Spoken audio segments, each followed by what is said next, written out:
say a warm welcome to every one of you on this today's reflection. More than half of a century of friendship with the poor in European cities and worldwide, more than half of a century of dialogue among cultures and religions to live together in peace, Sant'Egidio developed a big and a strong relationship with Africa. And we feel from a political and a cultural point of view the need to develop a new view and a new way of understanding in front of the changing societies and relationships between Europe and Africa. We feel this as a challenge, and we feel the need of reading the signs of the time in order to avoid old and prejudiced ways of seeing, or even nostalgical and pessimistical views, in order to develop new ways of understanding of cooperation and of solidarity. Therefore, I am very happy to focus this afternoon on this important topic with high-level panelists that I greet, and with a fruitful cooperation, which I thank for, with the ECDPM. I am convinced that this topic of our afternoon's reflection is very important to develop welfare and peace in our today's world. Thank you.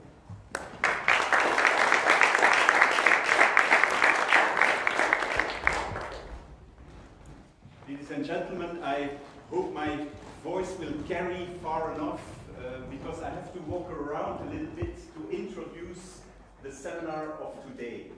As you know, those who know ECDPM, we are an independent foundation. We work a lot on Europe-Africa.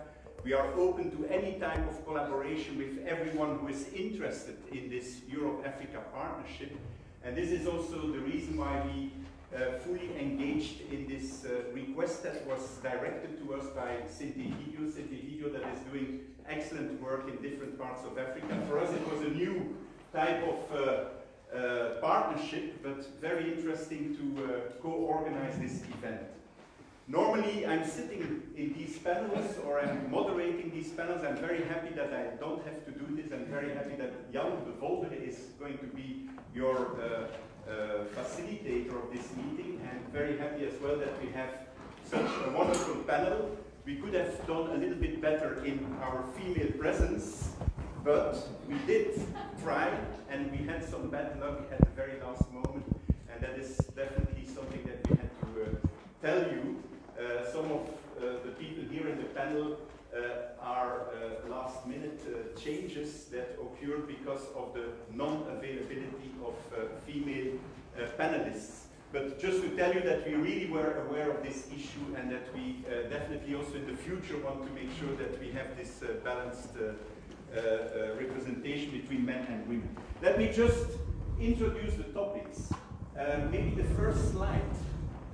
ECDPM has a flagship publication, and it is called The Great Insights. And the next Great Insights will deal with perceptions of Europeans and non-Europeans on the European Union and its global role in the near future, in the coming years. As you know, 2019 is a very important year for Europe, European elections, the new European Commission, and we asked people in different European member states, mainly think tanks, but also people in Africa, Nigeria, South Africa, also people in countries like Turkey, Brazil, the United States, Japan, India, China, to give their views on where Europe is heading. Is Europe heading in the right direction in this global world? And we had a few quotes that I just want to take from the first impressions that we got from a number of people. Of course, they are highly individualized perceptions. So there was a Chinese perception that was very clear on subordinating development to immigration control policy not only damages EU global efforts to achieve the SDGs, but it also threatens its own international identity as a key development actor. quite a harsh statement from a Chinese representative. We also had others, like the Nigerian perspective. We in Africa want a stronger and more united Europe. We believe that a thriving Europe and more united Europe is good for Africa and good for the world. And then we have a few other perceptions. Let me just mention an American perspective that was not sent to us for the great insights, but that I picked up in a meeting on transcontinental cooperation, EU, United States, and there it was said by a former advisor of Obama, former advisor on European policies, the EU has to hold the fort when it comes to the defense of value agendas and multilateralism. And then the last quote is one that will also appear in the Great Insights from a former Japanese representative in Brussels. And the man says very clearly, Europe is a talking shop, but thank you for talking and talking. What is wrong with talking? Some people mock the EU as a talking shop, but what is wrong with it? So this is kind of just a sketchy overview of some perceptions on the role of the European Union in the global world. We will have more of this in the next Great Insight that will be published just after the European elections. Next slide, please. What is this renewed partnership? We see that at this moment we have a number of strategies, and Patrick Develtere will tell us all about the ambitious Juncker Africa-Europe Alliance for Sustainable Investment, an alliance that was agreed in September last year. Quite ambitious if you look at the figures that have been put forward. But in addition to this, we have a whole range of other arrangements. We have the Cotonou agreements that are being negotiated. We have the joint Africa-Europe strategy. We have bilateral strategies, like, for example, the German Marshall Plan with Africa. So there's a cacophony of all types of strategies and policies from European institutions in the partnership, in the relationship with Africa. And sometimes it's not so easy to see the forest through the wood, or how do you say this in English? It's not so easy to really, or to see the trees through the wood. It's not so easy to know what the value added is of all these agreements.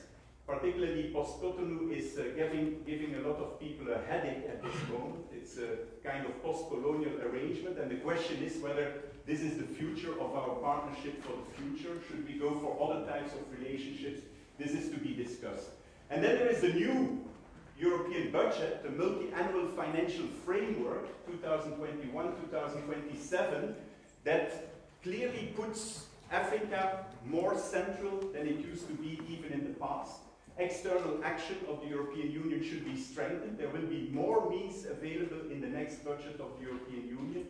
And also there we will have to see how these budgets will be made available in a coherent manner to the different aspects of the Europe-Africa partnership. Next slide, please. Where does Africa stand in the partnership? It's not up to me to talk on behalf of Africa, but as an independent foundation, we have a lot of contacts with different African players. Obviously, one of the big errors we make in Europe is to look at Africa as one country, which is of course ridiculous. There is not one Africa. The differences are very striking between different groups of countries. At the level of the institutions, regional Pan-African institutions, we see a gradual maturation of Pan-African institutions, but with all the difficulties involved. We have had these Kagame plans to impose a kind of levy of 0.2% on external trade to sustain and support African institutions. We have all types of reform measures, but it's still going quite slowly. African institutions are still very much dependent on donor funding, which is not a healthy situation. And then we have, of course, the role of new players. This will also be discussed during our discussion. The new players in Africa, which gives more leverage and bargaining power to some of the African political regimes. And the last point is quite an interesting one. We see a clearly expressed wish to move away from any type of asymmetric north-south donor-recipient relationship. And it's true that aid does not count a lot anymore in the budgets of individual African states. But But, and this is the last part of the slide, and it disappeared a little bit from the slide, we still see that aid keeps a lot of dependency relations going. And this is sometimes very worrying that certain elites in African countries, while openly saying that they don't want aid anymore, they still very much stick to the aid business that has been installed many, many decades ago and that is still continuing to a large extent. Next slide. What are the key challenges of Europe-Africa relations? I won't repeat them, they will come up during the discussions, but from what we pick up from different settings with whom we interact, we have some 5 that we try to define. First of all, there is the demography, and you see that there's very different perceptions of demography. It's a very worrying issue on the European side. On the African side, I'm always puzzled to see that there's quite some nuance there. You have quite a few people and countries where they're not so worried about the demographic explosion. In Europe, this is put as #1 challenge. And in Africa, it's not necessarily seen as a liability, it's sometimes seen also as an opportunity. Environmental degradation, climate impacts, obviously everything is linked with each other, but Africa will definitely suffer more from climate change and environmental issues. Peace and security, again linked to the 2 previous topics to some extent. The big challenge of economic transformation. Many African countries in any type of negotiation with Europe and internally within the African Union put forward the idea of quickly industrializing Africa, strengthening the trade dimension, and the Africa Continental Free Trade Agreement that was adopted in March last year is one of these expressions of a willingness to build stronger intra-regional trade. And then the last one, a very mixed one, and we will also have some very interesting perspectives on this by the panelists. That's the notion of inclusive growth and multi-stakeholder participation. We see that maybe the economy has been doing quite well in Africa, or clearly the economy has been doing well in recent years, but inequalities have grown, and how can this be addressed? How can it be made possible as well to ensure inclusive growth and to make sure that societies are open enough to respond to the demands of African younger populations? We will hear all about this in the panel discussion, and this brings us to the governance issue as a cross-cutting issue moving again to the top of the agenda. And let me, with this, conclude. Next slide, please. The last element, and this will come up in the second part of our discussion, we talk a lot about Europe-Africa, about our mutual relationship, but we also try more and more to address the Europe-Africa agenda in the global fora. And then the question is, how much is Africa an ally of Europe? How much is Europe an ally of Africa in the global arena? Africa, which is definitely the largest group in the UN. And we see it in the Juncker Alliance. We need stronger mutual engagement. We need allies in the shifting global environment. What we want to do as ECDPM is, for example, to look into this alliance building. Is this happening in practice? Is this a reality? Is there, for example, a voting pattern between African countries and European countries in the UN system, in the Security Council, in the General Assembly? Or is this just wishful thinking? Is this what we pretend to be the case, that there is an alliance between Africa and Europe? Or is this alliance maybe non-existing? Or is it maybe much stronger between Africa and China?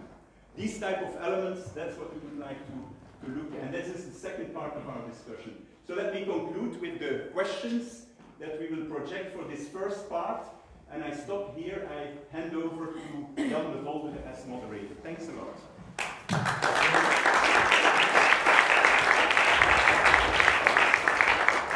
Thank you, Geert Laporte, for this introductory remarks. Good afternoon to all of you, ladies and gentlemen. I'm happy to present you the panelists of this afternoon. On my left, your right, we have Miss Suhayfa, Soobedar, if I can say Miss Su, is that true?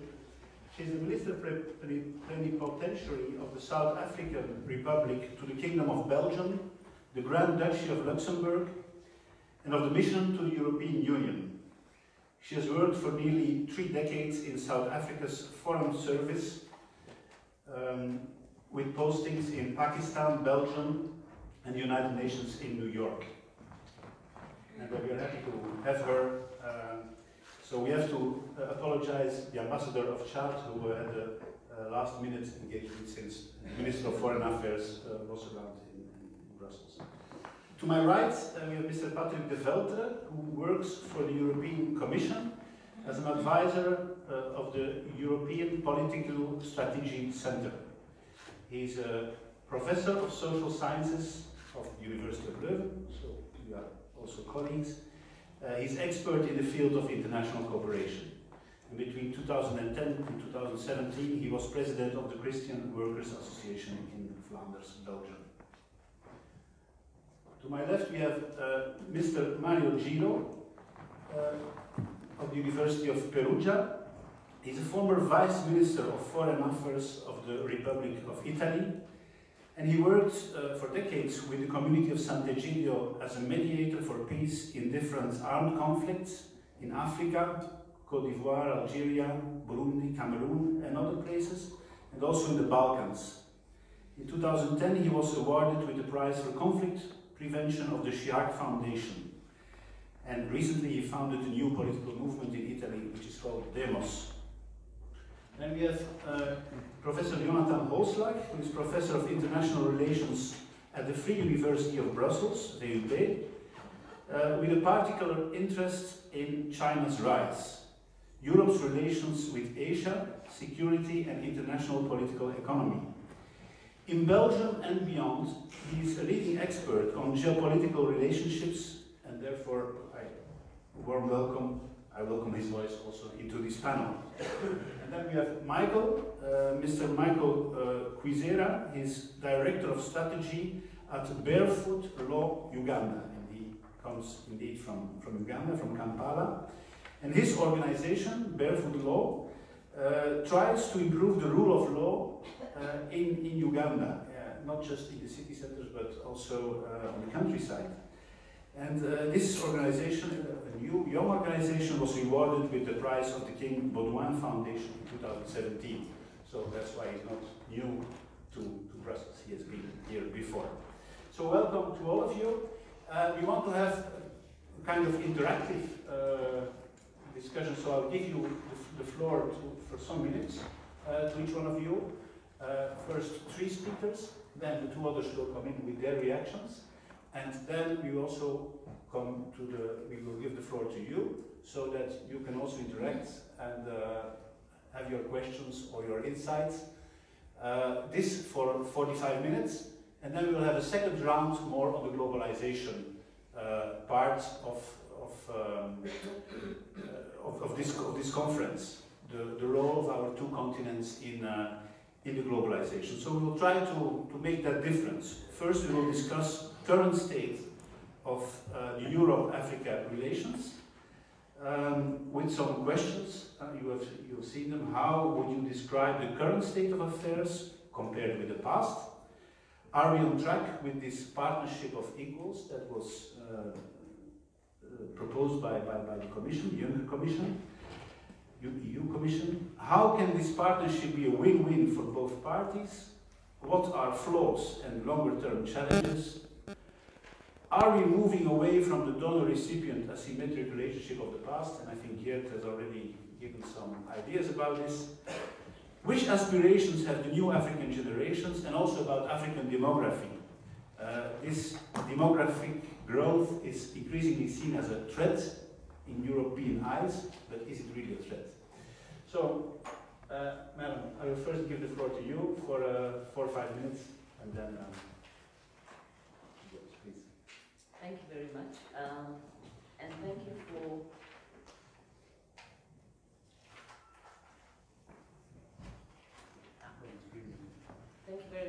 you for inviting me.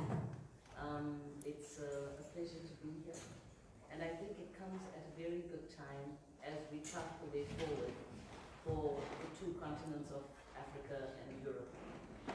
We have looked with great interest at about 2 years ago, the European External Investment Plan, and then subsequently last year, President Juncker's plan for Africa. Let me start by saying that for South Africa, for Africa, Europe is a very old, trusted partner. It is our #1 trade partner and our #1 investment partner. But of course, these platforms give you an opportunity of trying to redefine, trying to think out of the box, and trying to make sure that we find truly win-win solutions that are sustainable. And a lot of it depends on how we approach these things. Let me start by saying that in the case of South Africa, Europe has supported our democracy since 1994. It has been our #1 partner for giving us ODA. It is also supporting our land reform process, which is critical to dealing with our challenges in South Africa of inequality, unemployment, and poverty. So, if we go to look at the issues around the European External Investment Plan and the Juncker's plan, and I want to be very frank here, these plans were made in Brussels without consultation with the continent. These plans were made in Brussels with the view of Africa sitting in Brussels.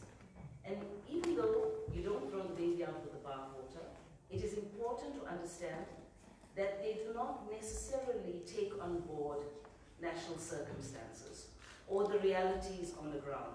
And that is why such platforms are so critical, so that we can have a very honest reflection of how we can do this. We see there's a lot of interest from Europe now on the African process of the African Continental Free Trade Area. And of course, this is very exciting for Africa. Once we will be able to do inter-African trade so that we can deal with our challenges as a continent. But if we have a situation where we are not given sufficient policy space in Africa, and that Europe enters prematurely, there will be some challenges that we will have to deal with. Let me take you back a couple of years. For a long, long time, there were negotiations on the continent on the EPAs, the Economic Partnership Agreements. And regrettably, there's only one Economic Partnership Agreement that is being implemented, and that is the Southern African one. And even there, although things have been moving along, there are serious challenges. If you talk about a partnership of equals, then if you want market access in Africa, we should have market access in Europe. Oftentimes, our businesses find they have to jump through incredible hoops to get into the market in Europe. I'll give you 2 examples. So when you talk about the issue of equality, #1, we have citrus that we produce, that we send to Europe. But it's not good enough because it has black spots. So you say, no, we have to stop that. That's not a good idea. However, we are noticing that the more discerning European consumer now is looking for the blemished fruit because it shows that there's been a lack of chemical intervention, etc. But we have to see for what it is. On the poultry, Europe is not happy with South Africa, for example. We have stopped poultry exports into South Africa because what are you sending to us? You keep the prime cuts for Europe and you send us the rest. So if we're talking about equality, we really need to unpack all of this. And we should get a feeling that we are being treated as true equals. And together, Europe needs Africa and Africa needs Europe, and we can make this reality a big one for all of us and find those true win-win solutions. Thank you. Thank you, madam. There was no round before in your talk. So you said it should be a partnership of real equality, not fake equality. And you said these plans are made in Brussels without consultation. So I will now give the floor to Develtere for the European Commission, so he can immediately reply to me. Yes, I'm the man to blame because I'm not a woman. That was the first message I was given. I'm also the man to blame because I represent the Commission, but Fortunately, I'm working for the European Political Strategy Center, which is the in-house think tank. So we think in the tank, so we are free to express ourselves. So whatever I will say is my own opinion.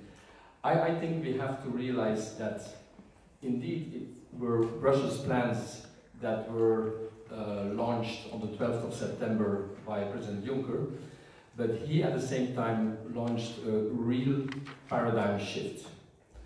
Our relationship with Africa, and you can also say with other southern countries, was a very vertical one, and the plan that he presented was to move towards a more horizontal relationship.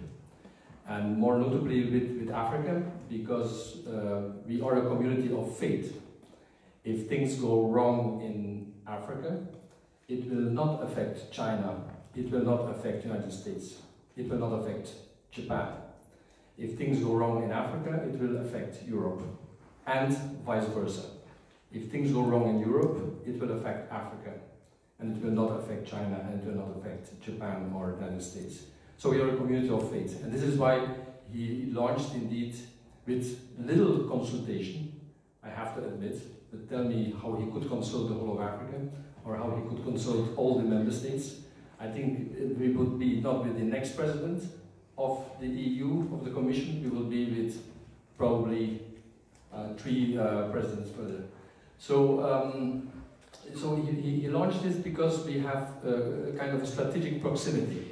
There's only 14 kilometers separating Europe from Africa. We have a lot of neighboring countries. There are 9 European countries that are neighbors of Africa. There are 5 African countries that are neighbors of Europe. It's also a question of demography also. I mean, Geert already mentioned it. 400 million Europeans when the United Kingdom will leave us. And already 1.4 billion Africans. It's also a question of economic strategic proximity. Europe is still the biggest trading partner of Africa. We are still the biggest in terms of the stock of foreign direct investment that there is in Africa. And we know, of course, that the Chinese are taking over in terms of the flow of FDI, but in terms of stock, we are still the biggest. And I think one thing that we very often neglect is that it's also a question of societal proximity. Take alone the language. The languages spoken officially in Africa are European languages, and it's through language that in fact you picture your society, and that you develop your culture, that you develop also your way of looking at reality. So there will be more Africans speaking English, French, Portuguese than Europeans. It means that Africa will determine how we look at society and how we look at the prospects also in society. And the third and last thing I think is about solidarity. When I go to Africa, I'm always struck that in the press and in public opinion, I always learn about how great the Chinese are doing or the Arab countries are doing. But they are dwarfed with what we are doing. I mean, when the last big meeting between China and Africa, I think it was in September, they promised another $60 billion of dollars to invest in the next 3 years. I mean, this is investment. This is not ODA. This is not official development assistance. This is investment. And we do as much in terms of ODA, of official development assistance. So also in terms of remittances, more remittances are coming from Europe than from any other place in the world to Africa. So we have this kind of a strategic proximity, and this is why the President launched this alliance, because we are this community of faith. It's about investment indeed, and it's investment in hardware, roads, electricity, and that kind of things, but it's also investment in people. 105,000 students and academics will have the chance to come to Europe through Erasmus+. Don't ask me why it is 105,000. Maybe, I mean, it could have been 106,000, but it's 105,000. So it's also about vocational training, a lot of investment in vocational training. The objective is to train over 750,000 people in skills and jobs. And it's also about the business environment. What we want to do, in fact, is to use the external investment plan plan to de-risk European businesses when they invest in Africa, and to crowd in private investment. So use development cooperation much more as a kind of a seed money to attract other ones also to invest in Africa, so that the two continents can be intertwined. And this is why the president also, Juncker, he talked about the twin continents. So we're not just two continents next to each other, we are twin continents. And what I'm bringing in, and I will discuss this I think later, is that this is not just a question of the Commission, it's also something for the Member States, but it's also a whole of society approach that we need. So it's also about the involvement of social partners, about foundations, private sector, universities, local governments, etc., you name it. They have to be involved when we want indeed to have a rapprochement with this twin continent that Africa is. Thank you, Professor Develtere. It's very clear. I don't know if we have to applaud every time. It's not because you're a man, but anyway, just to we will have a big final applause for everyone in the end. No, very clear statement. You say that Arab countries and China are dwarfed by what Europe is doing, both in investment as in direct development assistance, and also the remittances and so on. So it's very interesting. Just shortly prior, what do you say about what Madam said, that it's not really equality yet? Well, of course, I fully agree. I mean, take alone the European Commission is about 30,000 public servants. African Union is 3,000. How do you want this to be an equal relationship? I mean, this is sure. I mean, it's 1 to 10. I mean, so but we have to move towards it. Huh? Thank you very much. Now we'll go to Michael Kwizera, voice from Uganda. I hope this is clear. No? Yes, yes. So you have to talk in the mic. Okay, I can also project. So first of all, thank you very much to Sant'Egidio and to the ECDPM for having me participate in this forum for discussion. We felt slightly excited when they said, we would like you to come and have a talk with us and to share our ideas of where you think the Eurafrica relationship is and where it should go. Being an organization, I come from an organization that is only 6 years old. I said, okay, no pressure, no idea what's going on. But I guess it's in the spirit of why we were invited. I just want to give you a background of who we are, not who we are. BarefootLaw is a non-profit organization based in Uganda that we really were just working towards providing people with access to justice and the law, helping people find strategies and solutions to their legal issues and problems.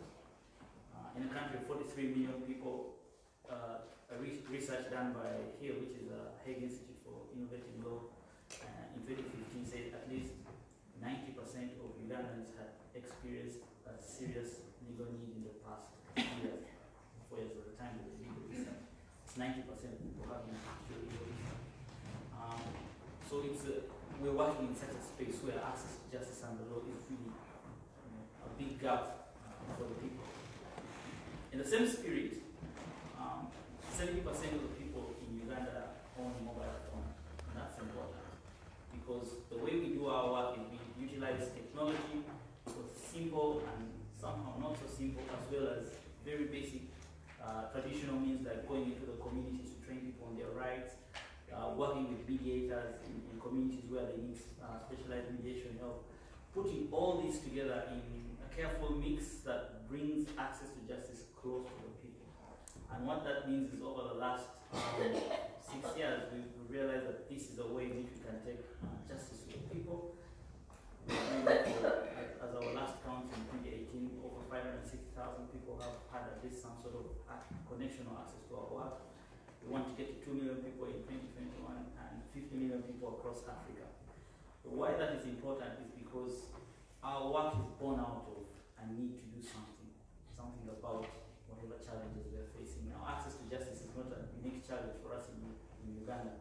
or Africa for that matter, it is SDG 16, which is a global goal. So every single country, it doesn't matter where you are, it is a challenge you are facing. And we've come up with innovative means, one because of course the ingenuity of the teams are there, but also because we have to find solutions to these real pressing problems. And there are problems that are facing the public and our citizens today, not next year, not in the next election cycle, not 15 years of strategy, but today. So the answers must be formed today.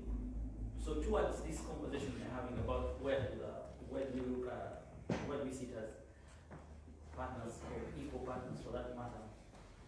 In order to get to where we were for the last 6 years, we've had tremendous support from different organizations in Europe. I think the Kieboom Foundation, which we always love to recognize, so very instructive when they awarded us the Africa Development Prize, because the work you guys are doing is amazing. It can be replicated possibly across Africa, maybe everywhere else in the world, because we want to see access to justice done in this way. We're working with the Belgian corporation, I think Annabelle, on a unique mix of taking mediation and technology for access to justice for women. So the partnerships for today are already taking root in a small case for in a small sense for our organization, but we are not unique. I think in Ghana there is one of the Farmer Line, which is one of the organizations which was also recognized by the ABF, doing amazing work with farmers, mixing technology, knowledge to bring better equity for farmers. Same thing for education in Kenya and Tanzania. I think Nigeria, there are people doing a lot of amazing work in waste management and really environmental protection. And they are born out of a relationship of common issues, common goals. And we have these frameworks already. The SDGs are a fantastic opportunity for us as the world, as humanity, to do two things. One, to have a common agenda across which we work together, unlocking resources, potential, and partnerships, but also a common framework, I think at least, for us to hold each other accountable. Because it's not enough to say North-South means, are we the funding institutions and then are they the implementing institutions? But we're in this boat together, so to speak. If the planet heats up, it will heat up for both of us, for all of us. So what are we doing together with that partnership, with that commonality that can allow us to do two things: unlock resources, unlock partnerships that can help us progress, whether it's for environmental protection, whether it's for access to health and education, whether it's for rule of law in the case of the work we do.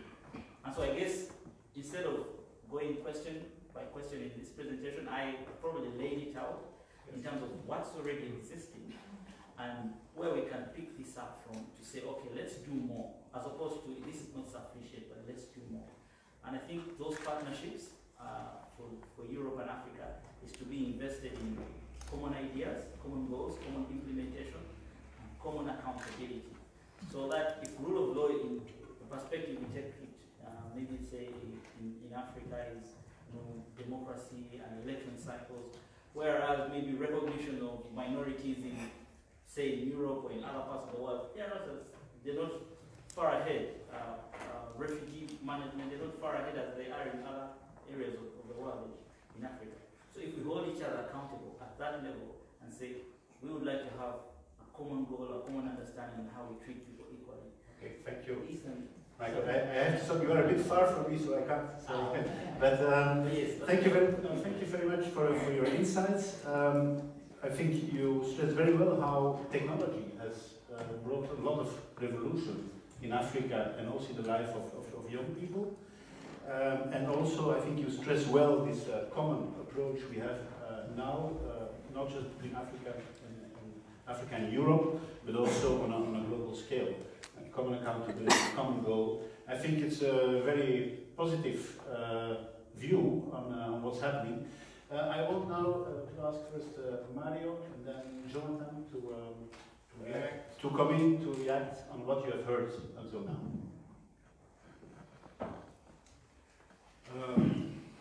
Thank you, Jan. Thank you, everybody. Good afternoon. And what I can say very quickly, you gave me only 2 minutes. You're very generous.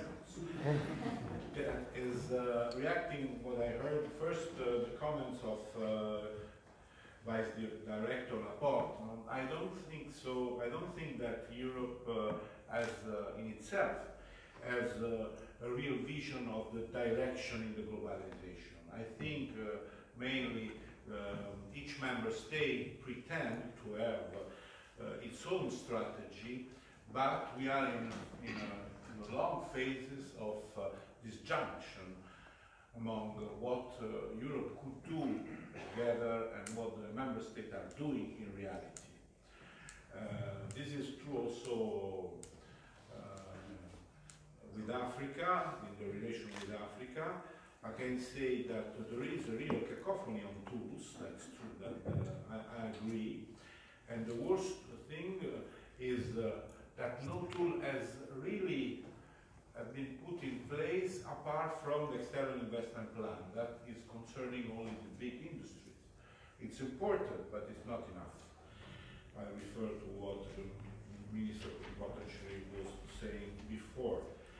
And the second thing is nothing to say with the great job that the Commission is doing, but I think that the Commission is dealing at its best in the current situation. The problem lays in the European Council more. I was member of the European Council for 5 years, from 2013 to 2018, and I can tell you that the only thing really discussed in details is the obsession of the European member state with migration. Full stop. That's the only thing. Thank you. 2 minutes. I want to be more generous. Anyway, a very clear statement. Thank you. Cacophony in Europe. There is not this much common view. Maybe the Commission, yes, but not in the Council. Thank you. Jonathan. Well, let me start stating that each time that people hope to meet the promise of a new partnership with any actor, whether it's Africa or Asia, I ask myself a very basic question. Why will this time be different? We are very good at stating that we have the intention to rebuild partnerships, to re-energize them, but why again will this time be different? I think the necessity of strengthening ties with Africa is felt very well throughout Europe and some African countries themselves. I think in many ways the impetus is fear-driven, as also the previous speaker stated. It has to do with the displeasure of European citizens of the growing migration flows, concern about growing instability in African countries that are particularly close to us. But then, of course, the issue remains, what can we deliver? I tend to be a little bit skeptical of what has been promised by the European Commission, for the reason that I believe that the economic resilience of the European Union at this stage is not of the kind that we are going to be able to share a lot of opportunities with African countries. If just you review a few data, first of all, if I see African exports and their evolution to Europe, they have actually decreased from 41% on share in African exports to 31% in 2018. Even our share in grant aid, and this is So 31% of what exactly? Can you? It's EU share in total African exports is going down. Even if you depart from the OECD's recent figures on grant aid, our share again has dropped from 40% 2000 to about 29% last year. Our share in FDI stock, that's what you mentioned, also going down from 50%. Can you explain what is FDI? Foreign direct investments, from 50% to 35% 2017. So the trend is downwards, and I think it reflects in many ways the fact that Europe is struggling with its own economic situation. That actually the capacity to invest and contribute to African development tends to be a little bit limited when still millions of jobs have to be created inside the European countries themselves, and often also when countries tend to reckon that a factory built in, say, Morocco or Tunisia is a factory not built in Italy, in Greece, in Spain, and in other countries that still have a lot of social problems. I see also that the capacity to engage politically is rather modest. If you see what Europe is doing at the moment in, let's say, Algeria, at a critical point in its political transition, if you see what Europe is doing in Libya, if you see what our response has been towards the situation in Sudan, I'm not so confident that we just have the capacity to do anything of significance security-wise. Our intelligence network is thinning and depleting throughout the continent, despite the still an insistence of many countries to invest. You see that the main European member state present in Africa, militarily being France, is reaching the limits to what it can do, and that other member states are reluctant to contribute. So I don't want to be all too gloomy, but I think also we have to be realistic, because promising things to partners and not being able to deliver leads to disappointment rather than positive results. And that's something that I have been witnessing in many of our partnerships. If you discuss with the ASEAN countries, for instance, they also have been waiting now for years, if not decades, for Europe to put its money where its mouth is and to actually invest more and to contribute more. So perhaps often it's better to be a little bit more prudent and cautious than to create other expectations that we cannot really fulfill. Thank you. If I could summarize, you say nice talk, but in reality, the reality is a lot on the sub of what we are promising. So show me money, one famous Belgian. I will not repeat that one. Not a problem of money, Mario. I'm not sure that We have to push hard. yes, when it comes to reading. I'm not sure that it's a problem of money. We have plenty of money. The problem is where we direct this money. The question is more political than economical. It's not because there is a crisis starting in 2007 and going on, and then Greece problem, etc. It's not a question of the Greece crisis is also a good example to explain that with 50 billion we could at time have blocked and stopped the crisis, and we preferred to use another path because we were not, the member states were not agreeing among them, and at the end of the day the account was more 300 billion euros. And the same is with Africa, because the problem, my sense is that we have to decide to deal with Africa not as a special continent, but as a normal, as we do with all the other continents or countries on one side. Second, we have to make the place for Africa and to let the place for Africa to produce something. What we were saying about agribusiness, for example, is, but this I will tell you after. Okay, thank you. Reaction of, then we come to the floor. Yeah, I would like to react quickly and short to my neighbor to the right. When you talk about trade, indeed, 36% of Africa's trade is with Europe. But this is more than the US, China, and India combined, actually. Right? So I fully agree with Mario that this is a political question. And what this Commission is trying to do with the announcement of the alliance is in fact to change the paradigm. It's not anymore Europe that has and Africa that doesn't have, so that we have to transfer money, know-how, knowledge, etc. It's now a horizontal relationship. It's trying to look at joint opportunities, try to find win-win kind of situations. So this is I mean, even if you look at the figures and you look at the percentages, you have to look at the absolute figures. I think we are still most engaged in Africa than any other continent. So what the proposal here is just to go in the same direction, but to change it, not to just to have to say that Africa depends on us. We depend on Africa as much as they depend on us. Okay. Yes. Very clear statements. Thank you. I will now give maybe still reaction from you, madam. No. Short one. Pretty short one. Yeah, very short one, please. Thank you very much.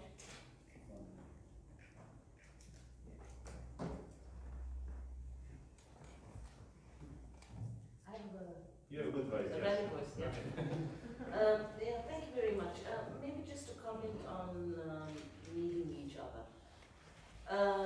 Of course, we know that all of Africa is mapped for its resources, its minerals, what is needed by Europe, etc. And these form the basis of all trade agreements. And what Africa needs is for it to be assisted to develop so that we can do value add, we can do beneficiation, industrialization, and that old paradigm of just taking out raw materials from the continent, we need to really, really look at that, because that will affect, that will be a game changer. Thank you.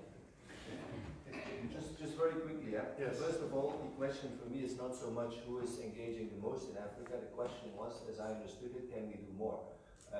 And then I think the scope continues to be limited. I think that the citrus example that you gave was a case in point.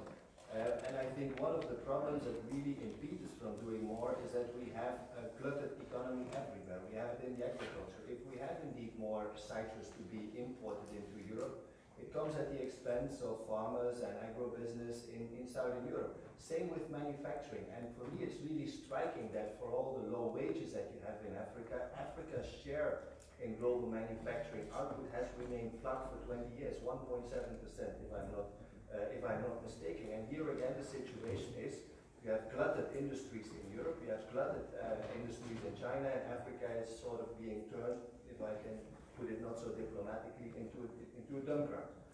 So how to deal with that reality? It's not going to be easy, but with these frameworks, as we have them in place today, I fear that it's not going to make a lot of difference. Okay, thank you. Any question from the floor, from the hall? Please present yourself, your name, your affiliation. My name is Peter Frisch. I'm a former Director General for Development at the European Commission. Was for many years on the board of ECDPM, and I'm one of the founders of Transparency International, the NGO which deals with corruption. But that after my time with the Commission. There is one subject which Geert put in its list of challenges at the first place, and which, if I've understood everything, has not been touched upon really in the discussion until now. And that is the problem of demography in Africa.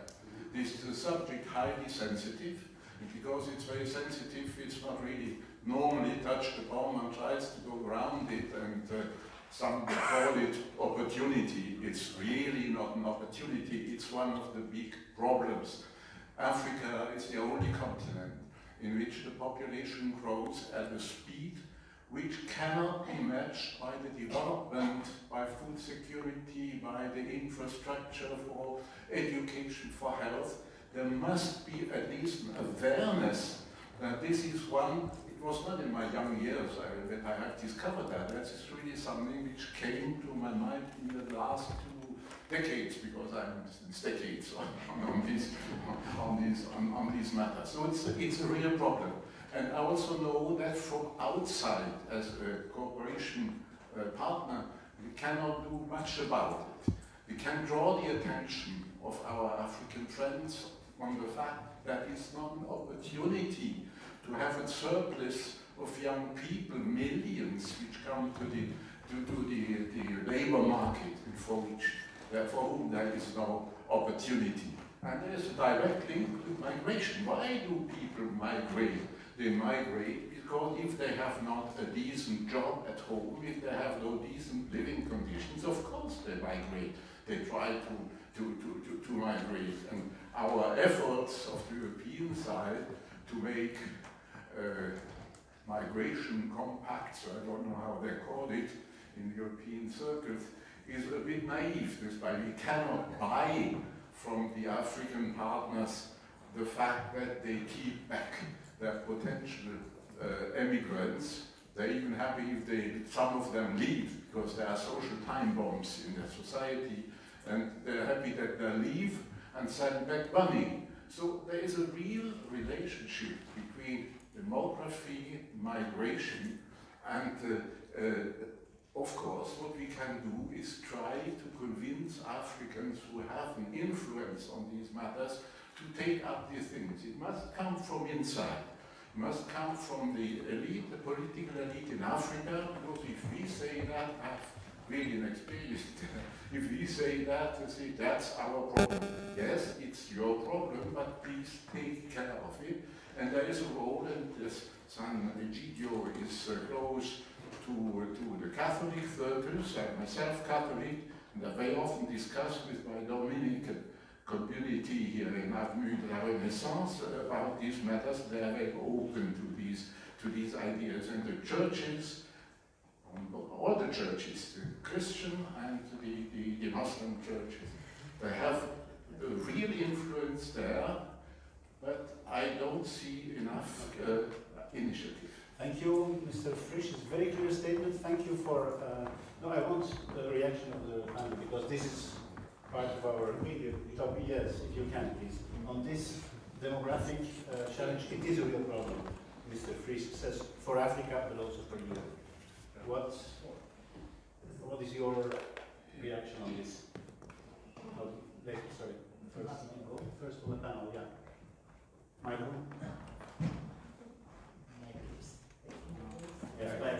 Okay.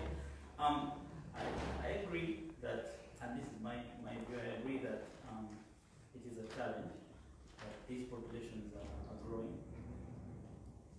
But I still insist, again, in my opinion, that it is still an opportunity for us. If you say that it is not easy to sustain this, you're talking about sustaining them healthily and giving them access to education and giving them access to healthcare, which are things that can be done, which are things that already exist.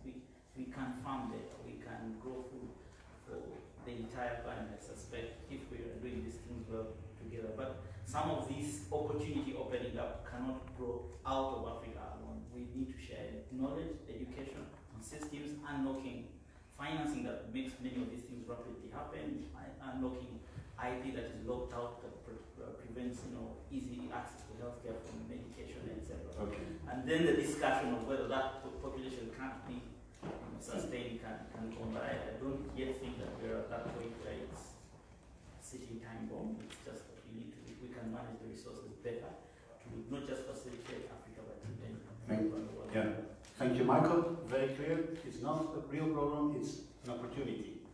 So I don't know if someone else wants to come in from the panel.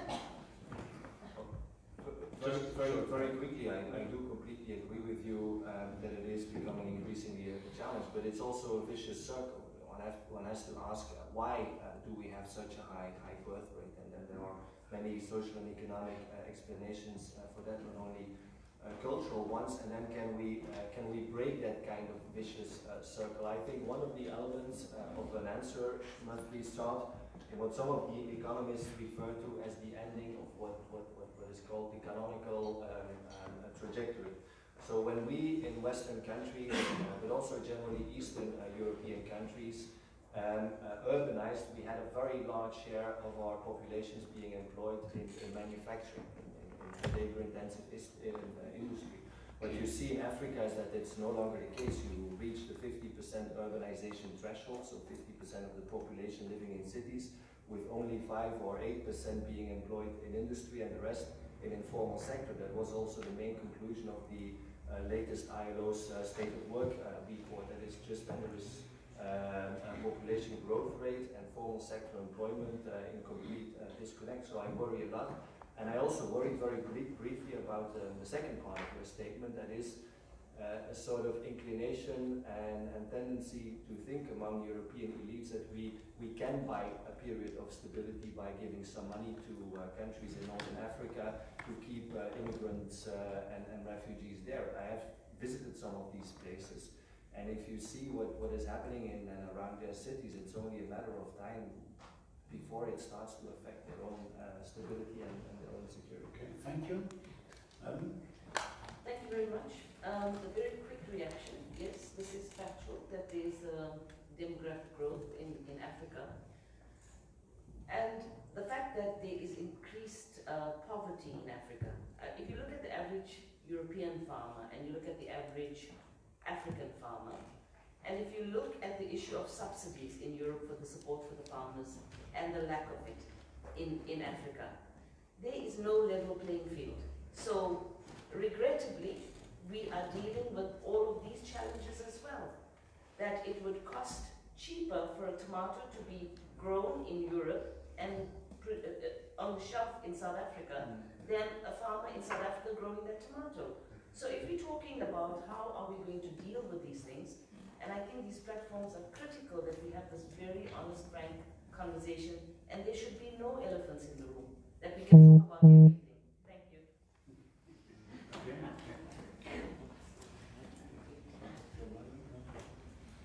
I prefer to leave the floor to the Africans on this subject, but I admire Mr. Fischer for his candidacy. Okay, thank you. Please. My name is Karel Luijendalen. I'm dealing with a program that's called Circular Mobility of Young African Professionals. When I talk to those people, they ask me all the time, when are you going to delocalize your manufacturing plants to Africa and solve the problem? As China is doing, by the way. They go after cheap labor rates in Africa today. Their labor rates in China are too high. When are you coming to us? They tell me, yes, please come. So we need to... How do we motivate, how do we create awareness to our industrial people, industrial investors to go there, to delocalize their manufacturing plants over there, not to be afraid of delocalizing over there. Very quickly, if I may, I think there is an additional challenge, and it is the fact that Africa is losing out on the fourth industrial revolution. If you see what the implementation of robots is, for example, Africa is nowhere to be seen. On your comment that China is building factories in Africa, to some degree it's true, but actually the manufacturing jobs over the last 20 years that has been lost to a relocation to China of industrial activity has still not yet been compensated. So I'm not so optimistic that China is going to transfer manufacturing to China. In fact, there is a lot of Chinese policy seeking to keep as many as possible manufacturing jobs in China, but to do the polluting stuff a little bit more in other developing countries. Okay, thank you. We have a last question here, or statement? Yes. Yeah. Yes, hello, my name is Maria Victoria Wolf. I'm the representative of the Spanish Agency for Development Cooperation, and I used to be the representative of Spain in the Council Development Group, I was very much interested. Sorry, is it okay? Yes, okay.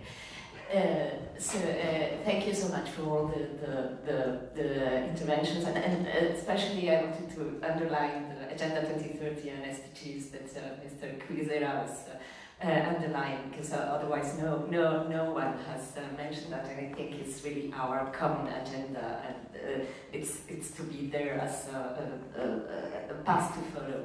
On the migration issue and the demographic issue that was raised just before, I think that we are always dealing that as a zero-sum game, and somehow we should take into account our aging problem in Europe. So for us, Spain, when we were dealing with the issue at the Council, as Mr. Giro was involved there, when we were negotiating the European Consensus for Development, what I wanted to underline is that positions there were not uniform at all within the Council. There was a small group of countries, and Spain was among them, that really presented migration as an opportunity, because we used to be migrants. We have been migrants for a very long time, more than 500 years. So for us, it's really an opportunity in that sense, and taking into account the aging problem.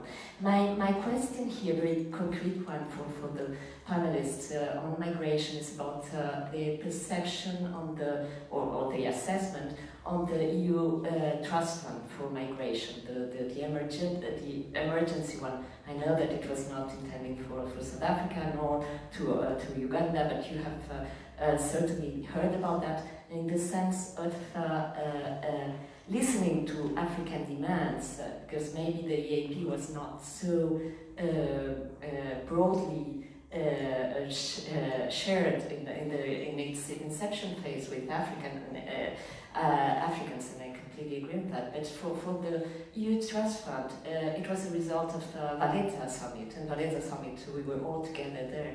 So I would like to know your view on that, and finally a comment on the economic approach and the development side of that, on investments and putting every effort now from the Commission side into developing the private sector in Africa through the EIP, but it will be increased in next financial framework. Just a reflection on the competition side among European companies in Africa. Please. So my question here would be on this economic diplomacy. So how do you see its effect? Sorry for being. Thank you. Just another question from the back or a comment? No, just one, please, and then we need to move to the second round. Hello, good afternoon. Excuse me, I might have missed a bit of the first half, so if I'm repeating anything, then do let me know. My name is Suhayfa. I follow EU-Africa relations. I have a platform called What's in for Africa. And my question is more about the narratives. So we're here, we're sat in Brussels, and it's quite technical, the discussions that we have. But there's also the media class, there's newspapers, magazines, documentaries that are talking about Africa, that are talking about Europe. And I think they very much shape the relations that go on in this town and the way that we relate to one another. So I'd just like to get to know your views on the African narrative particularly, how you see that changing and affecting the relationship. And also just to highlight when we talk about looking forward about Africa using its clout, using economic diplomacy, I think we've seen that with the change of the African Union's communications. It's now really saying that it's going to be putting itself in a global position, a global player in the global arena, and I think that's a huge leap forward that we might not necessarily have talked about. So just to know your views on the African narrative and how that shapes what goes on in Brussels. Thank you, madam. I think this introduces perfectly to the second round, which is the position of Africa and Europe in the global world. And I hope that in the meanwhile we will have also an answer to your question on Eurafrica.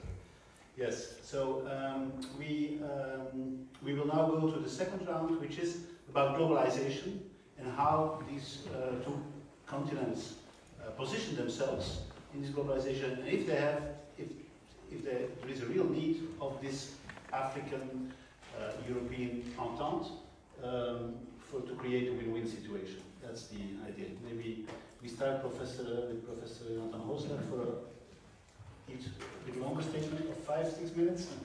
Long. And then we go to Mario Giro. Thank you, Jan. Of course, the first matter to be addressed is, are we going to have a continuation of globalization? It's not to be taken for granted. We exit from, let's say, 3 decades where we assumed that borders would continue to be flattened, and that with the flattening of borders, especially in pursuit of commercial opportunities, democracy and our norms would follow. But that is challenged. It's challenged from different ways. It's challenged from inside our societies, with growing number of people having doubts about the necessity and the relevance and the merits of openness. It's also challenged by a kind of resilient authoritarianism that is, I think, becoming increasingly manifest in the world. It is China, with the president stating that Chinese state capitalism and authoritarianism no longer just serves domestic needs, but also can be championed abroad. There is Russia, very close to it. Russia also increasingly present in Africa, security-wise, economy-wise. There is Turkey, there is the Gulf states. So what's going to be the future of globalization? When I look around the world, it seems to me, and I'm exaggerating a little bit, sort of endangered species when it comes to the belief in globalization, openness, and the pursuit of democracy. How do we keep ourselves upright in that context? Secondly, also, is the question, what's going to be the center of the new world order? Obviously, I think it's no longer going to be the Euro-Atlantic wheel. It's rather going to be the Asia-Pacific. And then what's the consequence going to be for both Africa and Europe? Because in that world order, we're not going to be seen. The slides, I think we all have that slide in front of us, with China putting itself and asserting itself as the center of new order. What is that going to mean for the bargaining position of both Europe and Africa? What is that going to mean economy-wise? Are we going to see more emerging market investment in manufacturing on the African continent, or is Africa going to remain a raw material annex to the new industrial revolution, probably taking place mostly in China? What's going to be the result of persistent economic nationalism in China and growing economic nationalism in the United States? Are we both going to be caught between a rock and a hard place? I think it's an issue of concern from the viewpoint of Europe, but it should also be an issue of concern from the viewpoint of African countries. So are we going to face, let's say, strategic marginalization together? And might that be something that could prompt us to try to formulate new opportunities to create a common market, to advance mutual trade, and to also have more political synergy. So there's a lot of questions to be asked in the first place about the future of globalization. I don't think that the world that I see emerge in the next few years, decades, is going to look in the slightest way to what we have been used to. This is having big consequences for the two of us. And in this globalization question mark, with growing authoritarianism and with new borders, new walls, and so on, what do you think about Europe and Africa? Well, I mean, as an answer, not as a question. I really wonder about, first of all, the ability of Europe to get its act together amidst these two giants. If I see our response and the big gap that we have between, again, the principles and the ambitions that we put on paper, calling China a systemic rival, and what we do on the other hand, I'm not confident that at all that Europe is going to emerge as a player, an actor in world politics. I see it rather sliding into a position of a playground. And it's perhaps very expected, but we have been seeing this fragmenting or this threatening of a fragmentation of world order for a long, long time. We have seen the re-emerging of authoritarianism already from 2000, when you had Putin saying things that should have that alarm bells go off, with the Chinese leadership also telling things that weren't really meeting our expectations. But what have we been doing in between? It's been 19 years ago. And I've been running around in this little bubble ever since. And in all honesty, what I have seen coming out of the European Union Commission is a lot of noise, a lot of paper, but in practice, really not that much. Very clear. On the globalization in itself and in general, I don't think that we will have an anti or a reversion of the globalization. I think that globalization will continue, but with shocks and stops and go. It's too late to stop it, as it is in some nightmares in Western countries, in the sovereign and populist part of the opinion. But it will be a difficult globalization, not a simple one, as we, the Westerners, dreamt during the 80s. Because we created the globalization thinking that it was something for us and it was for everybody. That's the big discovery. But what is interesting about the relation between Africa and Europe is, in my sense, in my opinion, Africa is completely and fully part of the globalization nowadays. Africa is developing, but in its own way. For example, the question, I have to add, it is developing in its own way, and Europe did not notice that. For example, the demographic problem that we were quoting before. In reality, Africa is a depopulated continent, apart from Nigeria. Africa will reach the 25% of the total population of the world probably in 2050. And the 25% was the population Africa had before the trade of the slaves. Then, first of all, we have to be silent about demography. I think it's also a moral thing. In any case, Africa is not waiting for Europe. This is I think that we are at the lowest point of the pathos between the two continents, because Europe is taken by the clash of selfishness in this moment among the member states and, of course, with all the others, including Africa, not particularly against Africa, but including Africa. There is no one decision that is coming out from the Council. And in my point of, since years, no one strategic decision coming out from the Council, European Council. And Jonathan, you always quote the Commission. And the problem is the Council, I can tell you. It's not the Commission. Of course, the Commission produces a lot of paper, but also spends a lot of money, invest. Perhaps you can discuss about that. But there is no such a thing like a political guidance in Europe for the moment. And since 2009, 2010, that's the point.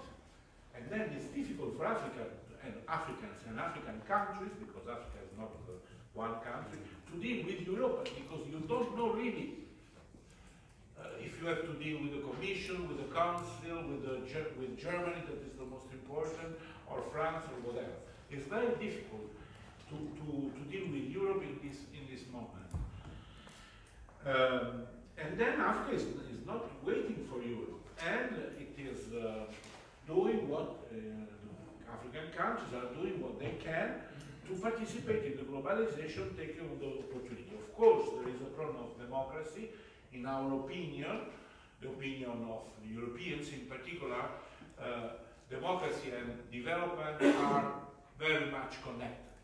And this is true for us and for everybody. And then we have in some countries, but not only in Africa, for example, countries that are now leaning to the authoritarianism, sorry, the authoritarianism or worse, like consider some countries, and this is a problem, also for development. But this is not a peculiar African problem, it's a global problem. Third, the only thing that we can say at this stage in order to participate to the debate of developing Africa is Africa has to produce. If you want Africa taking an account with the other continents, the same people level, Africa has to produce. To produce what? That's the point. Not, I think it is no more the time for the manufacturing industry, but it's still the time for other business. First, we need to feed the planet. I don't want to enter into details because we have no time, but if you consider all the question of land grabbing, etc., that is the proof that we need to feed the planet. And Africa, it is the only now continent in which you have still cultivable free land, apart from the forests. 200 million hectares. You don't have this land in Europe, you don't have in Asia, you don't have in Americas. You have only in Africa. Then we have to negotiate with the Africans, but also to permit them to produce in the agribusiness sector. And of course, when it comes to agriculture, you can imagine what does it mean for Europe, because we are subsiding our agriculture since years. What you were saying, Ministry, I cannot add anything because this is the point for us. Imagine. Fourth, China. China has a great credit. I mean, it has put Africa in the center at the center of the interest and also at the center of the globalization. One of the centers of globalization. We can tell whatever we want about how China is dealing, etc., but China has, because during the 90s, we Europeans were letting we abandon Africa after having imposed with the structural adjustment the end of the educational and health system. Now we cannot accuse the Africans to not have health and education system because we were part of the problem during the 80s.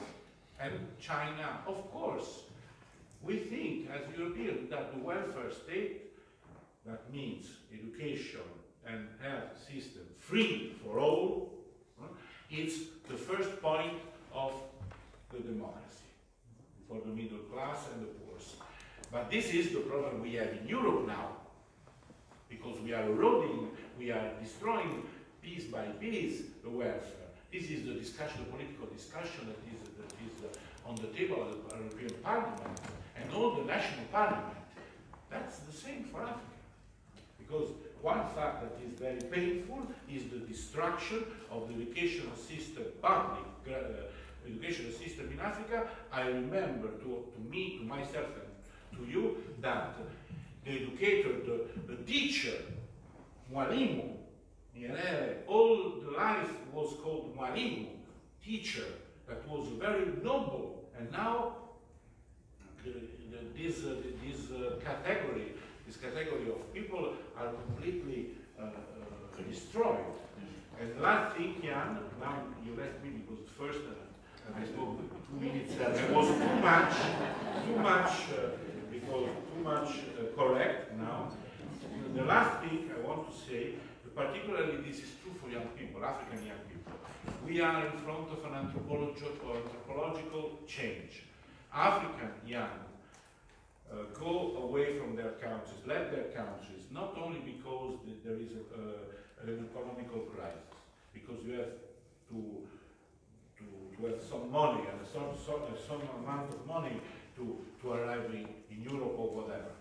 African young people are convinced that the right to move is their human right, because it's a right for everybody.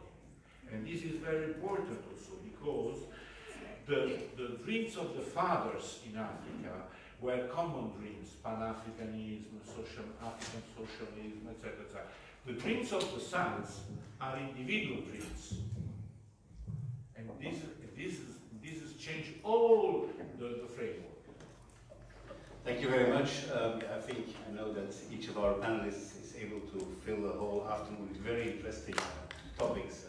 You've made some very clear statements about demography, about agro-business, about the new generation of Africa, and so many beautiful things. I want to ask the other panelists to come in on what they've heard. Thank you. I just want to start with the point our good colleague was making: Africa is not waiting for Europe. And this is very true. For example, in the case of South Africa, we are part of the BRICS and we have very good relationships. If you look at, just to go to the question, Brazil, Russia, India, China, and South Africa. The question at the back about Africa's narrative, we have a program in Africa called Agenda 2063. So Agenda 2063 coupled with the SDG 2030, these are plans that can find unity together. But if I start by saying that, on the point you were making, that Africa is not waiting, this is so true. Because when you come to dealing with Europe, out of Europe that says your regulatory frameworks need to be in place, there has to be policy certainty, and the issue of reforms. We have just come out of an election, and it is a show of our strengthening of our democracy. The ruling party has reduced majority, but is still in power, and it shows that it is an educated electorate in terms of being accountable, giving the checks and balances. So I can turn the question to you, because this is the question to us. Now that this has happened in South Africa, what about policy certainty? I can ask the same question. You are going into elections in Europe from the 23rd to the 26th. At the moment, there's a focus on Africa. After this, will there still be a focus on Africa? Is there policy certainty? So that question can be asked in both ways, and it should be taken both ways because we accept it, and it should be accepted the other way. Then we start really, really entrenching and getting that meaningful equal partnership relationship that we can ask the same question without any view that, you know, this is out of line or this is not acceptable to be asked.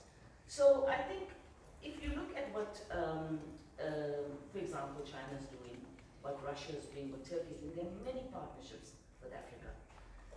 But if we can really think out of the box, what would really, really work is that there should not just be competition in Africa, but there must be a coming together for this development.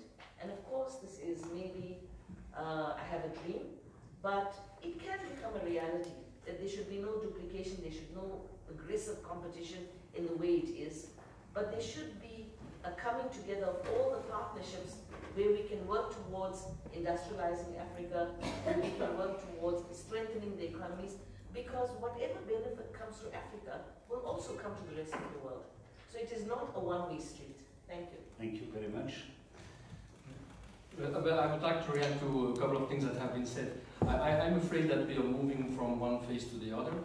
I think for a very long time we have been paralyzed by the fear of the past, that whatever we would do as Europeans in Africa would be seen as neo-colonial. I'm afraid that we're now paralyzed by the fear of the future. And I think we have to be much more proactive. Let me give you two examples only. Trade missions, chambers of commerce. How many trade missions do we organize to Africa? I mean, our queen and I think her and the sister of the king, they're traveling all the time to India, to China, to Latin America, to Canada, etc. Have they been to Africa already on a trade mission? I think this is the case for Belgium. This is also the case for all the member states. The same for the chambers of commerce. How many chambers of commerce do we have that focus on Africa? Second example, Mr. Tshisekedi has been now the president of the DRC for 3 months. The very same day that he was elected, promoted, however you want to call it, president, he got a call from the Chinese president. The day after, he got a visit from the ambassador of the United States. He already got a visit from the Secretary of State for Africa of the United States. Who has been there for Europe? Nobody. Nobody at the high level. So I think we have to be really, change our mind and be much more proactive and take things into our hands. And indeed, I mean, it will lead to some competition. I mean, but that's the reality. I think the advantage that we have is that we have this proximity, that we have this long-standing relationship, and that for us, it's not only about self-interest, it's about mutual interest. That's what differentiates us from the other ones, the Russians, the Chinese, the Indians, the Arabs, the North Americans. Mutual interest. Thank you.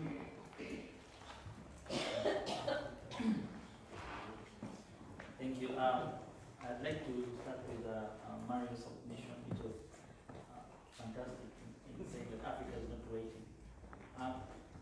There's real evidence for this. It's not, the biggest evidence, but there's real evidence for it. I gave an example of what we're doing is really small in Uganda, but I gave several other examples that are happening in different areas where people are waking up to do their own effort, their own approach, their own, giving it their own goal.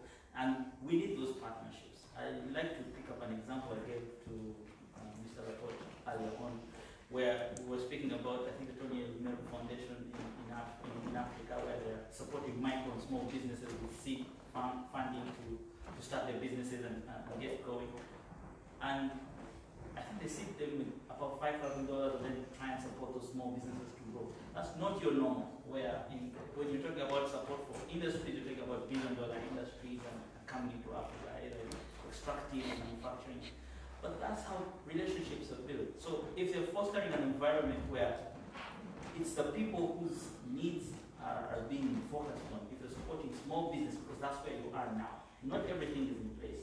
And as the minister said earlier on, we don't have everything in place, and it's not ready yet. But if we wait for all the frameworks to be in place, and the Euro-Africa relation needs to be built on a solid foundation of new frameworks, we'll miss the boat with everybody else who is trying to do what they can within the space. So like I stated earlier on, what more can we do? If it's supporting democracy, how are we working towards common goals? If it's supporting business and investment, okay, sure, it's not the next 100 billion euros in industrialization, but how are we fostering an environment where small and micro businesses or agro businesses, as they say, can be helped to grow? Because then that's what's employing people now. Then that's what's keeping people on the continent and working towards a better life.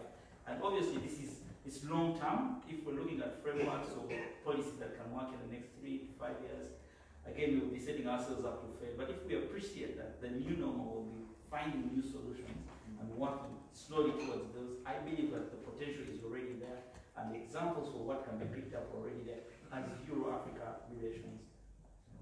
Thank you very much, Michael. Okay, I don't know, any short reaction on what you've heard? I really like the point that Europe should become more proactive. I think it's definitely so. And for me, there are obvious ways in which we can become more proactive. I think one of the key necessities is to make sure that we continue to advance north-south infrastructure. If you see what's happening today, that is that increasingly you have west-east infrastructures, with the Chinese doing all the ports on the Indian Ocean coast and the railways in between. That requires, I think, first of all, a policy for mobilizing the financial sources necessary to execute, have partnerships also with European contractors, African contractors, and I think a business model that is more palatable to African partners than what the Chinese are doing, basically exporting surplus Chinese labor through such infrastructure projects. That's one thing that we could do and we should do. It's on the agenda for a long time, and I think this is the moment to go forward with it. Secondly, I think also on foreign direct investment, it's still the case that European companies, large and small, for all the difficulties that there are in China with the investment climate, invest much more in China than in Africa. For the lure of the growing Chinese consumer market, but also because you have the growing, let's say, relocation of the vertically integrated manufacturing networks. And I think we have to think and work together to make sure that Africa is not completely excluded from the development of these new networks, and certainly that its role is no longer confined to, as you said, just providing raw materials. And as I said before, accepting some of the polluting stuff that China wants to get rid of in the coming years. Proactive, I think, also comes with a security dimension. We see that emerging markets, China up front, are again getting into a debt trap with African countries. That debt servicing is becoming increasingly difficult for African countries, that this leads them to put some of the partnership with China into doubt, but they don't yet have an alternative. So how do we respond to that? I think here is an opportunity, and partially the Juncker initiative can streamline that, but I think it remains too vague. Another thing that we should anticipate too is this volatility in commodity prices. We see commodity prices already go a little down because of slowdown in China, but if slowdown in China would persist, they would go down even much further. What then? We have seen these contraction of commodity prices many times in the past, and we know what usually follows. And then finally, let's anticipate to what kind of security policies emerging players like China are going to unleash on the African continent. What they are doing in Djibouti, I think, is very interesting. What they are doing with their peacekeepers in all kind of African countries is also fascinating. If you see how the security thinking of China evolves towards, let's say, overseas economic interest, it's evolving very rapidly, and it's going to look more like the traditional thinking of the United States, steering clear of the traditional policy of non-interference to a policy we have to protect our interests. What will that mean? Can we work with African Union, for instance, to somewhat remedy that or manage that, because otherwise you're going to have one United States and one China very proactive as military actors, security actors, and Europe not doing all that much. So there is plenty of opportunities for us to be proactive. I think many people know what has to happen, but still now we have to make it happen. Thank you. Yes. To say and to admit that Africa is not waiting is not a good news for Europe. It's a bad news. We have to be concerned as Europeans, because of course there is a common history, a common culture, common languages, and then we were too much distracted, diverted by other things, thinking that Africa was the old wife waiting for you at home. No, it's not waiting for you at home at all.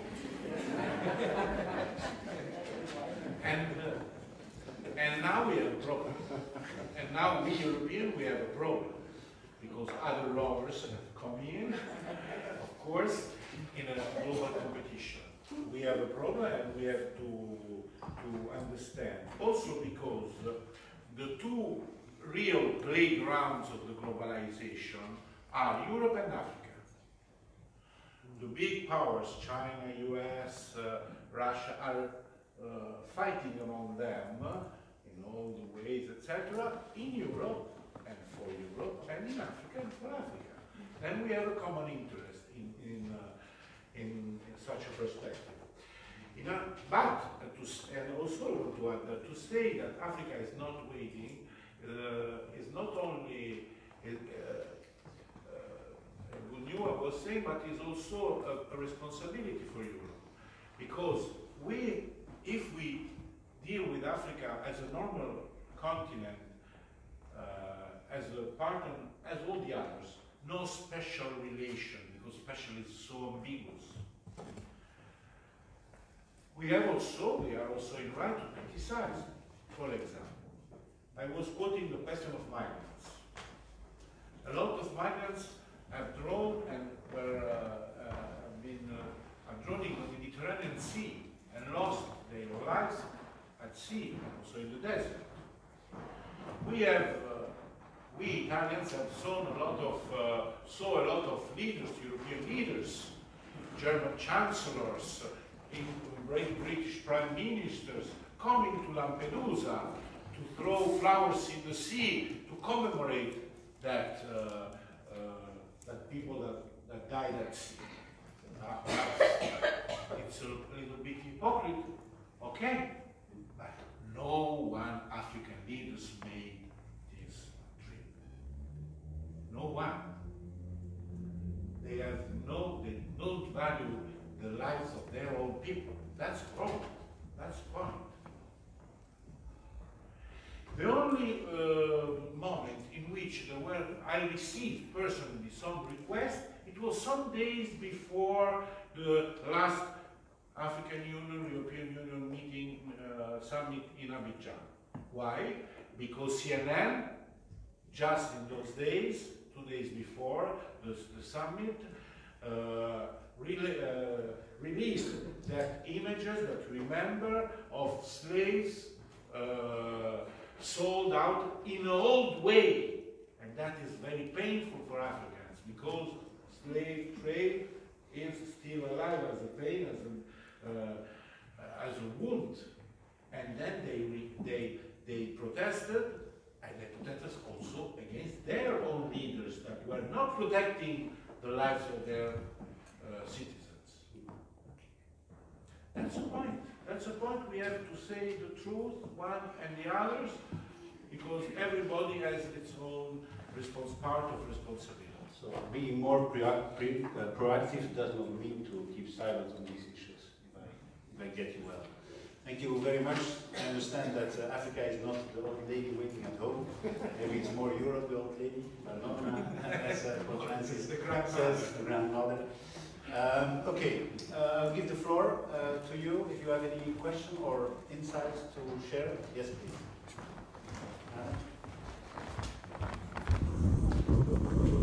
Yes, Françoise Donnet, I'm working for the Belgian Ministry for Foreign Affairs. To Patrick Develtere, you said that Europe is a very good partner for Africa because Europe thinks to the mutual interest while the others are thinking of their own, only the own interest. But if you see the reform agenda of the World Trade Organization, what we can see is that the positions of Africa, and especially of South Africa, are backed by China, Russia, India, by the BRICS, and not at all by the EU. EU and Africa, and South Africa especially, have very opposed points of view on the reform of the World Trade Organization. And another point, why Europe has not insisted much stronger, now it's a little difficult with the Brexit, to offer a permanent seat to Africa in the United Nations Council, because you have Great Britain and France. There are so two permanent seats for 2 European countries, while Africa has not any permanent seat. They could have made a deal, 1 seat for EU and 1 seat for Africa, if EU wants to really show the interest for Africa and to give a strong voice in the international scene. Madam, the reform of the Security Council would need another conference, I'm sure. Yeah. I can't get Just a quick reaction to both very relevant questions. I think we have to invest much more in our economic and cultural diplomacy with Africa. We are not doing that. You know that in almost every single African country you can study Chinese studies at universities, and only 2 countries where you can study European studies. So we really have to invest in this relationship, and if that would come true, I think your first question would be solved. What the permanent seat is concerned, maybe we should give the UK seat. Yes, very good. And the second thing, of course, I mean, who would the African Union propose as the African representative? The African Union. Sorry? European Union and African Union. The European Union is not a member of the... Yes, sure. Instead of No, the question about the Security Council is very simple, because European countries have not agreed among them which could be the reform of the Security Council. That's the point. Among themselves. Then there are different positions, we will not enter into details, then it's very difficult to be in agreement with other continents. And that in case of Africa, it's the continent. You know, the division of the world in Security Council in the United Nations is different from what we make. There is Europe, Western Europe and Eastern Europe, still groups. Still Okay, was there a question? Yeah, madam. Just one question Arlette Lepo, I'm a retired internist having worked in Congo. In fact, we spoke about globalization, but nobody spoke about ultra-liberalization, which is a side effect of the globalization. And I would say that we see the impact on governance both in Europe and in Africa. And if we see East Congo, it's a drama of ultra-liberalization. So my question is, at a time where climate change and consequences of ultra-liberalization brings us to think about alternative economy and alternative relationship, would Europe and Africa not have a privileged basis for that relationship? Europe is industry-wise going down, so we need something else. Africa has a lot of resource, growth, like it was quoted, and incredibly creativity in difficult situations.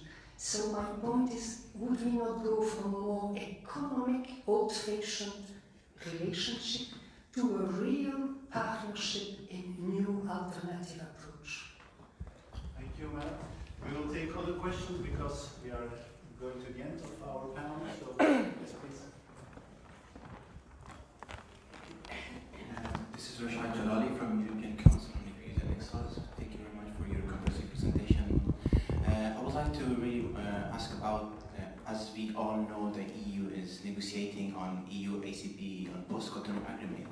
I would like to know what are the state of play, as we all see the migration topic seems to overshadow all the other aspects of negotiating reasons. So I would like to know what are the state of play from African states on migration. As we have seen or we noticed, there is only one Article 13 which reiterates on migration, and the EU wanted to revise the Article 13 to make it more operational in the past, which couldn't succeed. What would be the position that is going on now? Thank you very much. Someone else?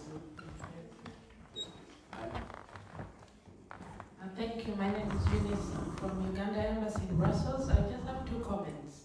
One, now you mentioned trade missions. I've seen several trade missions when I was in headquarters, and there's no mutual interest.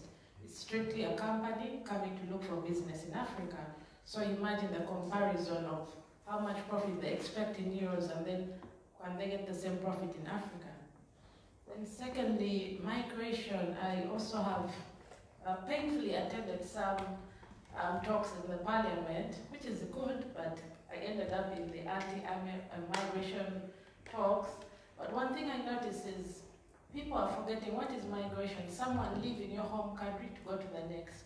So in all those talks, I never hear about Romania, Armenia, which has ghost towns. These are still also people who have moved to look for jobs in other places. So maybe the topic should actually define illegal migration, or not just generally migration. Thank you.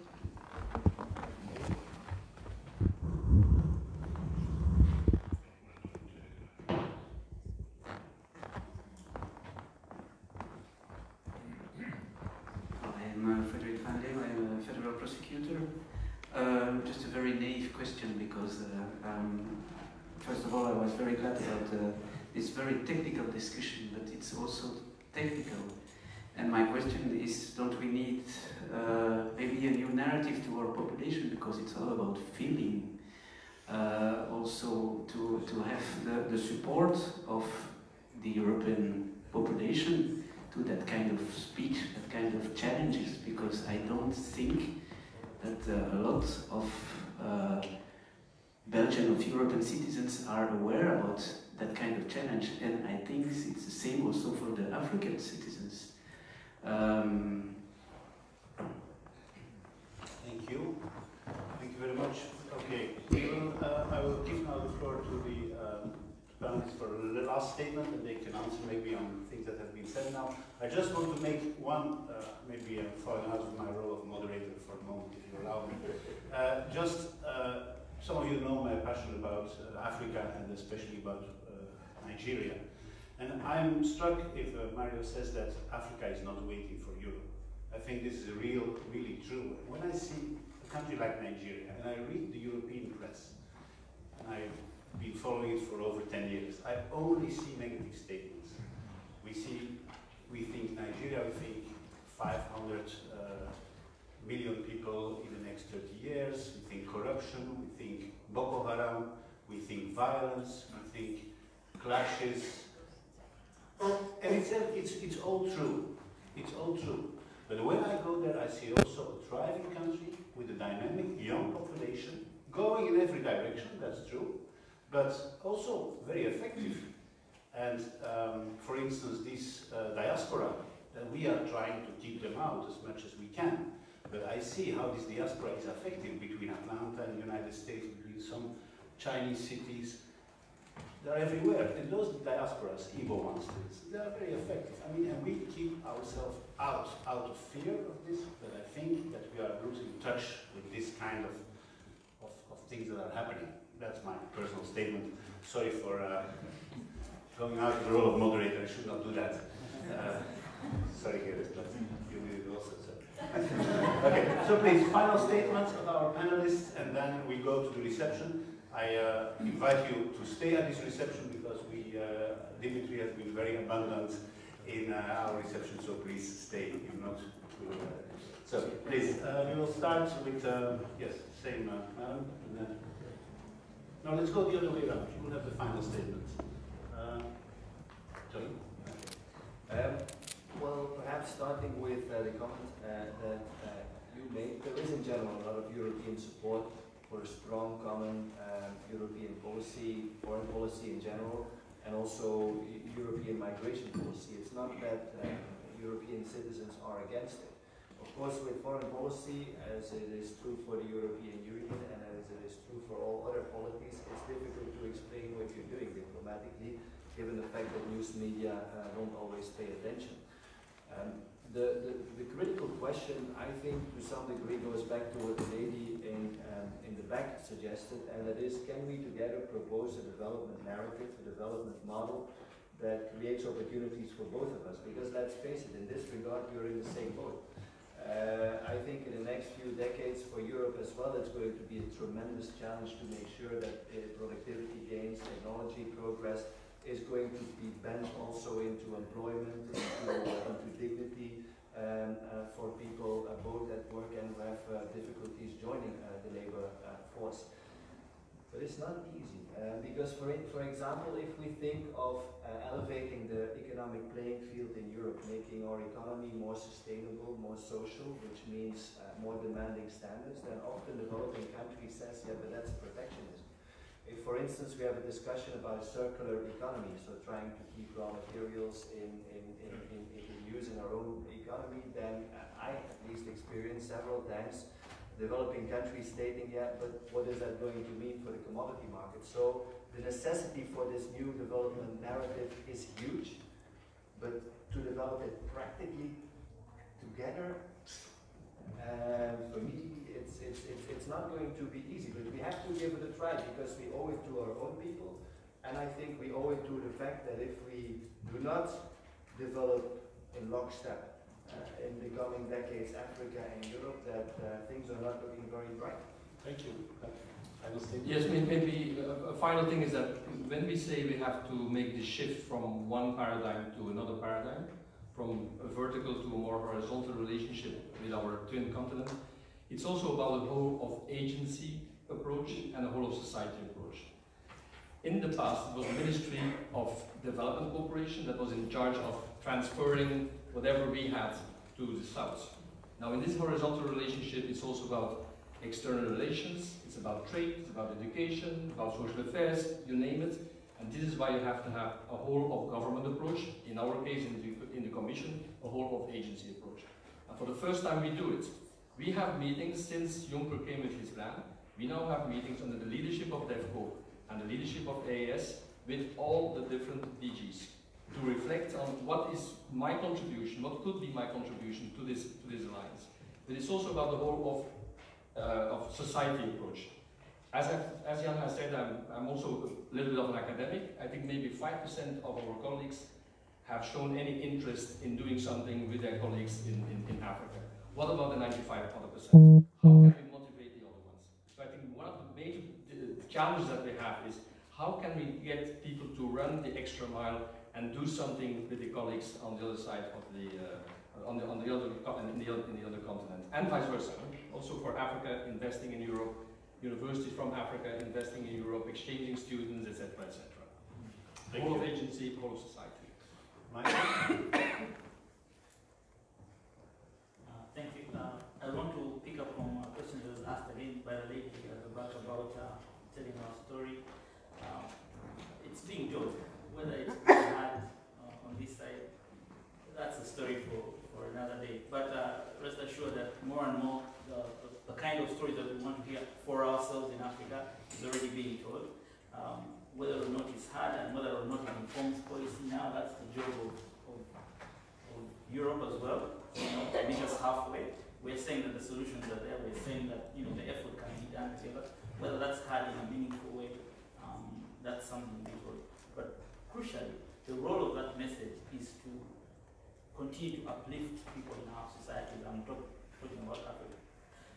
That it is possible to get ourselves out of poverty, to build societies that are thriving. It is possible because we already have examples of what we're doing, and we are already doing it in spite of the difficulty in resources and partnership. So when an important statement showed up here that Africa is not waiting, it is true, but also the board has not yet said, which means that there is a lot of room for us to look at this differently and start to approach it in a really, really open-minded approach. That means what the relationships look like, how if it's a new paradigm shift, as has been stated, if it's a different way of looking at resources, it's a different way of accountability, working towards common goals, like I stated earlier on. I think that's the progress that we can have, and we have these things in place already. I still insist that the SDGs are a wonderful way for us to work as common partners because we're working towards common goals, and unlocking resources to that is not just north-south, it's learning together as partners and equals. Thank you. Thank you.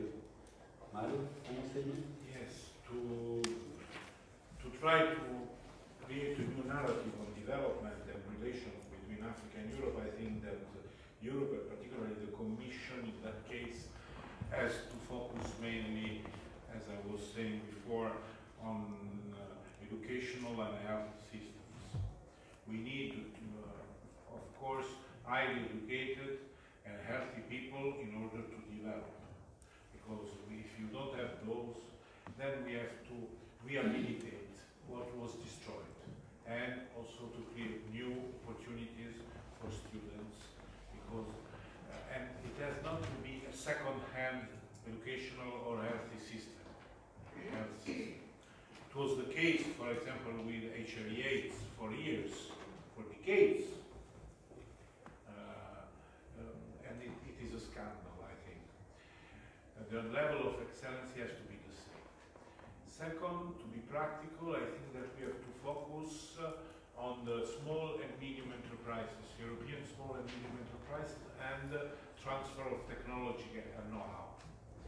We have plenty of, this is a win-win, can be a win-win partnership. We have plenty of small and medium enterprises that don't have a possibility to have a partner, an international partner. They can find it in Africa if the governments, our governments, the member states support, and the Commission also, a policy of that kind.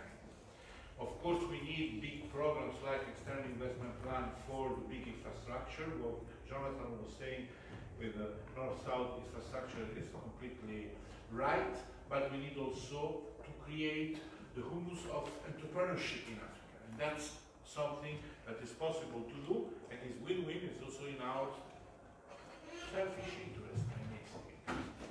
Thank you. Final statement. Thank you very much. And I would like to start with what Michael said, that the problems faced today must be solved today. And this should really be at the forefront in our engagement with Europe, so that Europe can be on board in Africa. Thank you. And just one point. With the EU, it's a supranational organization. With the AU, it is an intergovernmental organization. And that distinction is very important, because the Commission has certain competencies, which the AU Commission does not have. We have not ceded any of our sovereign rights to the AU. So when you talk Commission to Commission, college to college, you're leaving out member states. We have gone through a process ourselves in South Africa during our negotiations of the outcome document, where at every almost comma and word, it had to go back to Coreper. We respected that, because that is the process in Europe. So similarly, when you want to talk to AU, you must come and talk to member states. You can't just talk to the Commission and make the deals only at that level. I think the most important thing is that I would like to leave it on a positive note. We head towards elections in Europe, 23 to 26. We look forward to a renewed, refreshed Europe, because there's a lot of work to be done. And a reinvigorated Europe, that can do things quickly, efficiently, effectively, and I think that with that partnership for Africa, the world will be a better place. Thank you.